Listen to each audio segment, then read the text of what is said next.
Hello and welcome to Mr. Moonlight's brutally honest storytelling notes. I forget what my own show is called sometimes. I've got 4 of them. And I'll just take a quick moment to say that if you want to support me on Patreon, it's patreon.com/Christopher Moonlight. You will be supporting The Practical People, which is an interview show where I interview practical effects artists who are industry professionals. There is Household Filmmaking, where I interview other filmmakers and actors. There is also this segment, Brutally Honest Storytelling Notes, and there's a new segment coming up, which is called So You Want to Make Comics, where I'll interview comic book professionals about the craft of telling a story in the comic book medium and doing it well, because I'm sure a lot of you notice that the comic book industry is full of not so good work at the moment, and we need to improve that. There's a lot of independent comics that are doing a great job, so I'll be interviewing comic book professionals. We've got Mike Barron coming up, who did Nexus and The Badger, among other comics, as well as David Lloyd, who is the artist of V for Vendetta. I happen to know a lot of comic book artists and writers, so I will be bringing more talent to talk about this subject, as well as some, like cell phone videos and stuff where we turn through the pages of comics and break them down. So I was talking about Stranger Things Season 3 in the last episode, and we talked a little bit about Bathos and the never-ending story scene. I'm going to talk a little bit more about some flaws that I think they could have done better with. So there will be spoilers ahead. So here's your chance to go watch it on Netflix. Go over to a friend's house if you don't have Netflix. All right, we're back. So another problem that I had with Season 3 of Stranger Things, and by the way, again, certain note that I said last time, I thought the season was very entertaining. I did enjoy it. I'm not saying it was bad.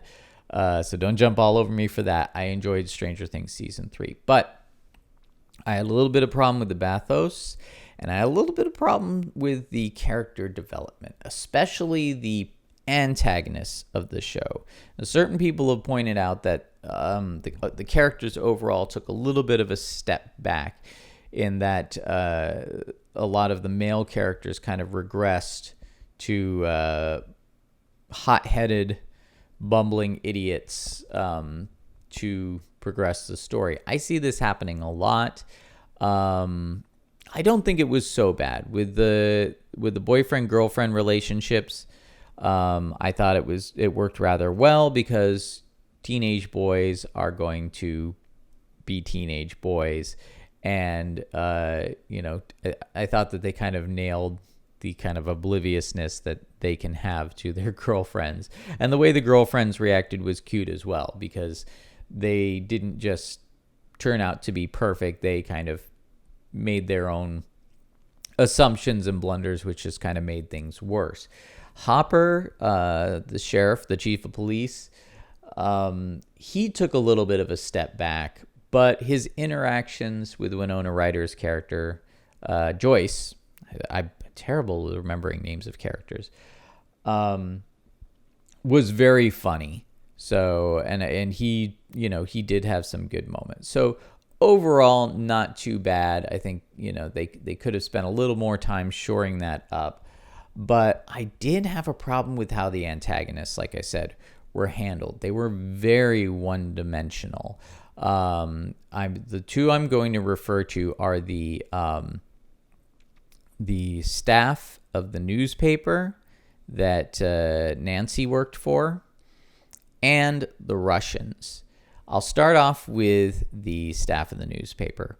They were kind of ridiculous in how misogynistic, and how much they wouldn't take Nancy seriously, and how they treated her like whatever. It was almost more like the writers thought that people behaved like it was Mad Men in the 1960s, or even back in the 1950s, where women were just,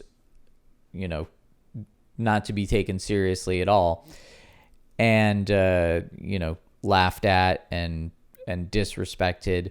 Now, I'm not saying that doesn't happen in the workplace even today, but the ridiculous levels they took it in in this newspaper staff, and in the 1980s, where there were women working in publishing and newspapers, and they had top positions. Even in the comic book industry, there were women in top positions. And I'm not saying, again, that there weren't misogynists, or there weren't men who were trying to get ahead and didn't mind stepping on people. But the level they took it in Stranger Things was just so absurd and cartoonish that it was hard to take seriously. And it was very one-dimensional, especially now people talk about Jake Busey's character. I thought he was kind of funny, and I love Jake Busey. I think he's very entertaining in anything that he does. So he really owned that role and did a great job with it. But the boss at the newspaper, you see him having dinner with Billy and his daughter and his wife thinks that she's had too much wine, and he's just like, I told you not to drink too much. She's like, yes, dear. Oh, yes, dear. Like, oh, this is a guy that's got his thumb on his wife. And it's just like, come on.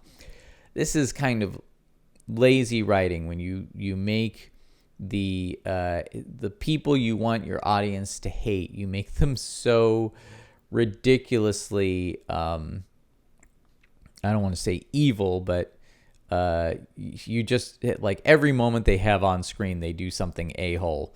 Well, yeah, okay. If you saw someone acting like that in real life, you would be mad, but generally you don't. People will rub you the wrong way at certain times or with certain things they do, but when they're just over the top, everything they do, it's just lazy and ridiculous. Try and put some depth into the characters you don't want your audience to like. They did it with Billy. Billy was a very much an a-hole character, but you started to get a look inside why he was that way. These people just seem to exist to serve the function of look how hard it is for Nancy because she's a young girl. Well, I think pretty much anybody that enters into an industry as an intern or their first position, they're going to be put through the mill, whether they be a boy or a girl or whatever, because it's a trial by fire. People who have places of prominence in any industry where you have to work your butt off to be successful, if they give you a chance, they want to see if you've got what it takes. So in this case, they kind of just like, no, it's like you look at how they treat her and you're like, why would they even hire her if they had this much contempt for her? They wouldn't. So I thought that needed a bit more work. The other thing that I thought was really just lacking was the treatment of the Russians in Stranger Things Season 3. We don't even know why they're doing what they're doing. We really only get to meet one character, which is the Russian scientist who's kind of creating this portal to another dimension through duress. We see that his colleague, maybe even his superior at the beginning of Season 3, was murdered for failing to break through to another dimension. They actually kind of did. The machine blew apart and they killed him for it. And it's like, why would that? It's a brilliant mind that did that. Why would you kill that guy? I know they wanted to kind of have like an homage to Darth Vader moment and show just how bad the Russians are. But after that, you really don't have any idea what the Russians think they're going to accomplish by opening up a door to another dimension. You don't know how they know about this other dimension. You don't know anything about what is personally motivating any of the characters. You see this kind of Russian military leader who's, and by the way, how are all these Russians just underground speaking Russian, and how did they get there underneath a mall? I don't know. That all could have been explained a little bit. I know that they like to keep the mystery going, but the Russian military leader, I don't know if he was a general or a commander or whatever, but I don't know about Russian ranks. But, you know, in Star Wars, you knew who the leader was. You knew who Darth Vader was. You knew who the Emperor was. You knew what was motivating them. You knew what was going on in their mind. You knew what was at stake for them as well. The Russians didn't have any stakes as far as we could tell. They're just underground trying to open up this portal to another dimension for some reason. And, you know, they... it was a really fun thing to see the kids in their little ice cream uniforms. And Erica, by the way, the little girl that plays Erica, you can't have America without Erica. She was awesome. How she was antagonizing them as they're breaking into the Russian underground facility, and there was some fun stuff.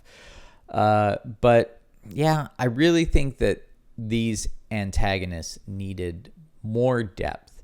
We needed to know more about the newspaper staff, and they were just kind of wasted as well. You know, they're the a-holes, and suddenly they're taken over by this creature, and then they melt. And all right, so what does that mean? Where is the story arc in that? You know, we didn't see Nancy at the end get her big story and be able to show them up. And as far as the Russians are concerned, you know, what? I mean, Paul Reiser shows up with his guys, so I guess they storm the facility. What does that mean? What is it, you know? So really, that made it so that this season of Stranger Things was kind of just stuff happening in the sense of the antagonist-protagonist relationship. We didn't have any arc. We didn't really evolve. None of the characters evolved to understand each other or to have any revelations. It's just kind of, I don't know, maybe they're saving it for season 4, but if you're going to make the audience go through an entire season with you, you've got to give them an arc. You've got to give them some answers.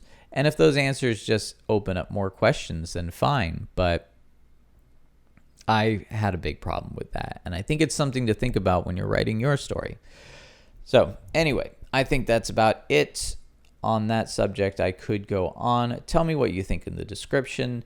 I will be back soon. We're going to talk about more stuff. I'm trying to get OBS to work. OBS is a screen capture thing. I want to capture audio and visual off my screen so I can comment on a very interesting video I watched about modern art that I want to respond to. And let's see, you don't see my screen right now. I should do some video recommendations as well, because I'm always finding really awesome stuff on YouTube. But the modern art thing, who did that? I don't know. There it is. Nerdwriter 1. So Nerdwriter did How Art Arrived at Jackson Pollock, which was interesting, and I have a lot of thoughts on it. Nerdwriter is a very good channel, but he also said some things that I kind of think need addressing.